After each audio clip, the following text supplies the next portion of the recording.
नमस्कार छात्रों।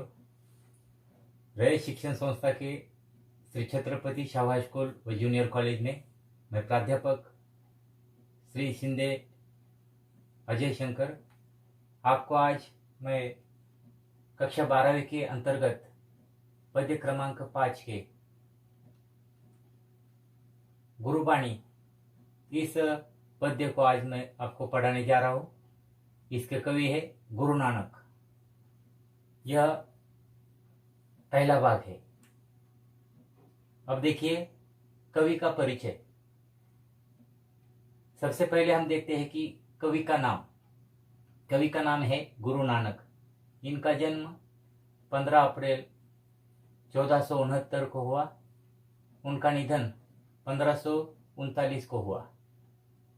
उनकी प्रमुख कृतियां देखिए, गुरु ग्रंथ साहिब आदि। विशेषता, आप सर्वेश्वरवादी है और सभी धर्मों को समान दृष्टि से देखते हैं। आपके भावुक व कोमल हृदय ने प्रकृति से एकात्म होकर अनूठी अभिव्यक्ति की है। आप सहज सरल भाषा के द्वारा अपनी बात कहने में सिद्धहस्त है। इनकी विधा देखिए, दोहे और पद काव्य रचना की एक गेय शैली है। इसके विकास का मूल स्रोत लोकगीतों की परंपरा रही है। हिंदी साहित्य में पद शैली की दो परंपराएं मिलती है। पहली है संतों की शब्द और दूसरी है कृष्ण भक्तों की परंपरा। विषय प्रवेश देखिए। मनुष्य के जीवन को उत्तम और सदाचार से परिपूर्ण बनाने के लिए गुरु का मार्गदर्शन अत्यंत आवश्यक होता है। इसी से शिक्षा प्राप्त कर मनुष्य उत्तम कार्य करता है।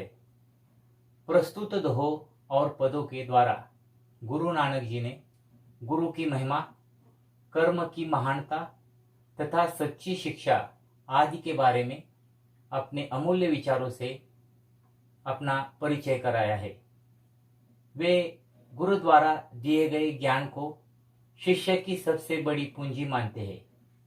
उन्होंने प्रभु की महिमा का वर्णन करते हुए नाम स्मरण को प्रभु प्राप्ति का मार्ग बताया है और कर्मकांड और बाह्याडंबर को घोर विरोध किया है।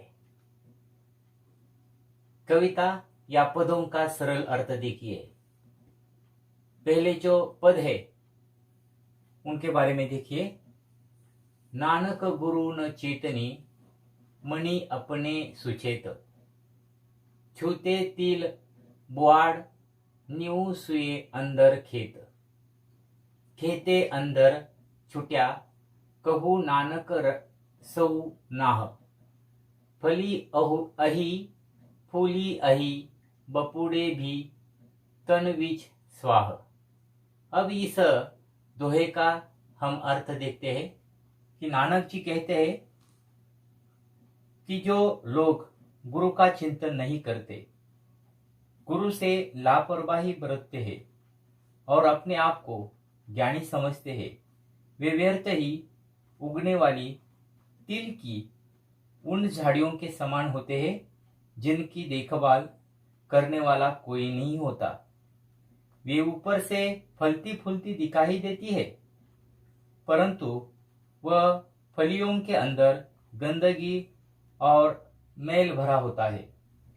लोग ऐसे लोगों से किनारा कर लेते हैं। इसके बाद दूसरी पंक्तियां है। जली मोह घसी मसी करी, मती कागज करी सारो। भाई कलम करी चितो, लेखारी गुरु पूछी लिखो बिचारी। लिखो नाम सालाह, लिखो अंत न पारावार। अब इस दोहे का अर्थ हम देखते हैं। गुरु नानक जी इस पंक्तियों में कहते हैं कि मोह को जलाकर और घिसकर स्याही बनाओ। अपनी बुद्धि को श्रेष्ठ कागज समझो। प्रेम भाव की कलम बनाओ, चित्तों को लेखक समझो और गुरु से पूछ कर लिखो, नाम की स्तुति करो। साथ ही साथ यह सच्चाई भी लिखो कि प्रभु का कोई आदि है और न कोई अंत। यानी कवि कहते हैं कि प्रभु का कोई भी अंत नहीं है, उसका आदि भी नहीं है और अंत भी नहीं है। इसके बाद इस दो पंक्तियों में जो भी सार आया है या नए शब्द आए हैं उसको हम देखते हैं। पहला शब्द है चेतनी, इसका अर्थ है सोचना या चिंतन करना। इसके बाद दूसरा शब्द है मणि, इसका अर्थ है मन। शब्द है सुचेत, इसका अर्थ है सचेत। शब्द है बीज यानी अंदर।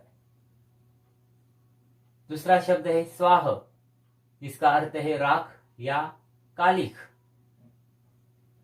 शब्द है छुते, इसका अर्थ है छितराए हुए। शब्द है बुआड़ यानी बुआई करना। शब्द है सऊ, इसका अर्थ है ईश्वर। इसके बाद का शब्द है मसी यानी शाही। आगे देखिए, शब्द है मति यानी बुद्धि। शब्द है सारू यानी अच्छा। शब्द है भाई, इसका अर्थ है प्रेम भाव। दूसरा शब्द है लेखारी, इसका अर्थ है लेखक। शब्द है पूछी यानी पूछकर। और उसके आगे का शब्द है विचारी यानी सोचकर। यहाँ पर हमारा ये जो पहला भाग है समाप्त होता है। अगले भाग में हम इसके आगे की पंक्तियां देखेंगे। धन्यवाद।